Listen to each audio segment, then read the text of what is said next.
Hello guys. आज मैं फिर से एक नई और सच्ची घटना के साथ आप लोगों के सामने बैठी हूँ। तो चलो कहानी स्टार्ट करते हैं। ये कहानी एक सुमन नाम की लड़की की है, जिसे पुरानी चीज़ों से बहुत प्यार है। वो ढूंढती रहती है कि उसे कोई पुरानी हवेली, घर या कोई भी पुरानी चीज़ें उसे मिल जाएं। उसे बहुत प्यार है पुरानी जगहों से। इस कारण वह रेंट के लिए एक पुरानी हवेली ढूंढ रही होती है और इत्तेफाक से उसे मिल भी जाती है। तो चलो कहानी शुरू करते हैं। सुमन उस हवेली में आ जाती है, अपना सामान वामान सब रख लेती है। बहुत ज़ोर से उस दिन गाइस बारिश हो रही थी। बारिश होने के कारण सुमन अपना सामान हॉल में ही छोड़ देती है। वो सोचती है चलो आराम कर लेती हूँ, कल आराम से सामान को सजा लूँगी। और वो रूम में जाकर बेड पर आराम करने के लिए लेट जाती है। तभी सुमन को क्या दिखता है, उसे लगता है कि जैसे रूम के बाहर से कोई उसे झांक रहा है। तो सुमन जाके लॉक कर लेती है दरवाजे को। लेकिन तभी अचानक से सुमन को महसूस होता है जैसे कि उसके बेड के नीचे कोई है। सुमन धीरे से नीचे देखती है, वहाँ कोई नहीं था। पर जैसे ही सुमन की नज़र नीचे ज़मीन पे जाती है, उसकी चीख निकल जाती है। डर जाती है गाइस। वो चिल्लाती है ज़ोर से। वो खून बिल्कुल ताज़ा था। ऐसे लग रहा था जैसे कि अभी अभी किसी ने वहाँ वो खून डाल दिया हो। तभी सुमन डर के मारे दौड़ कर जाती है, रूम की लाइट जलाती है और तभी बल्ब ब्लास्ट हो जाता है। सुमन फिर से चिल्लाती है, कोई है, कोई है। पर वहाँ कोई नहीं होता। सुमन दरवाज़ा खोलने की कोशिश करती है, पर वो दरवाज़ा नहीं खुलता। दरवाज़ा लॉक था। खोलने के बावजूद भी वो नहीं खुला। अचानक से सुमन की नज़र वहाँ पुराने गंदे से पड़े एक आईने पे जाती है।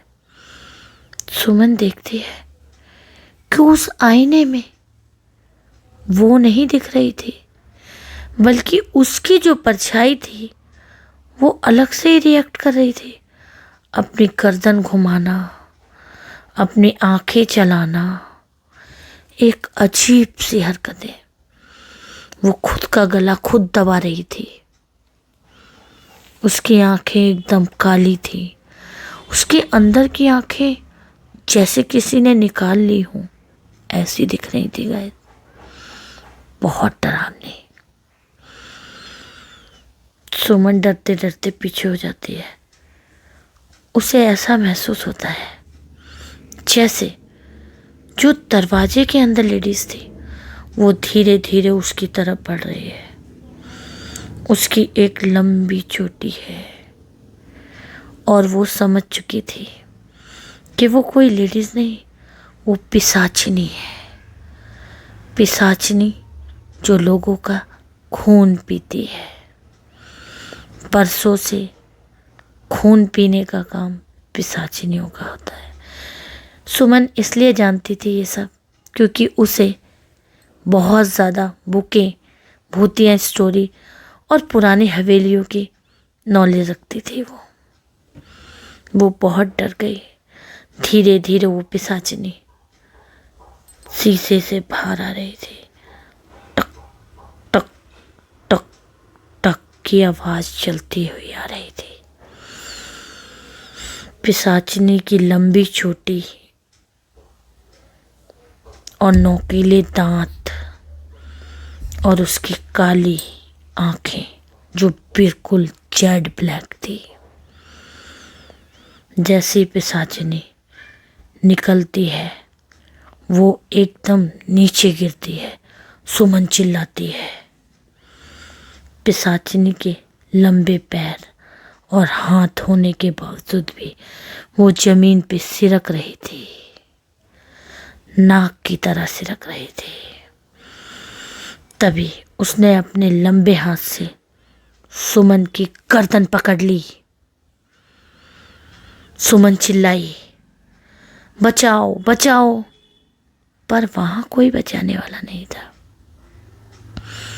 सुमन पीछे की तरफ बढ़ी, पिशाचिनी आगे की तरफ। सुमन पीछे की तरफ बढ़ी, पिशाचिनी आगे की तरफ। सुमन पीछे, पिशाचिनी आगे। तभी सुमन ने देखा कि उसके बगल में एक पीतल का भारी सुराही टाइप से लोटा रखा है। सुमन ने वो पीतल का लोटा उठाया और पिशाचिनी, जिसका शरीर तो नहीं था, सिर्फ हड्डियां और मांस कच्चा लटका हुआ, ऐसी बॉडी थी उसकी। उसने वो लोटा उठाया सुमन ने, और पिशाचिनी के चोट से सर पे दिया। एक हड्डियों की कड़ कड़ की आवाज आई। तभी सुमन भागी तेजी से, दरवाजा खोलने की कोशिश की। अचानक से दरवाजा खुल गया। सुमन जोर से भागी, भागते हुए हॉल में आई, दरवाजा खोली। जब वो मेन गेट पर पहुंच गई, उसने पीछे मुड़कर देखा।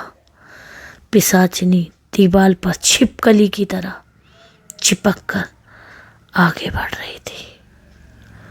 सुमन भाग गई और फिर कभी उसने उस हवेली की तरफ मुड़कर नहीं देखा गाइस।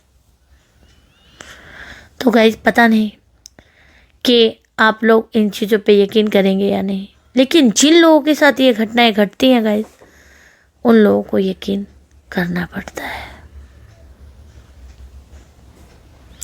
अगर आपको हमारी कहानी गाइस पसंद आ रही है तो लाइक करें, सब्सक्राइब करें और कमेंट ज़रूर करें प्लीज़।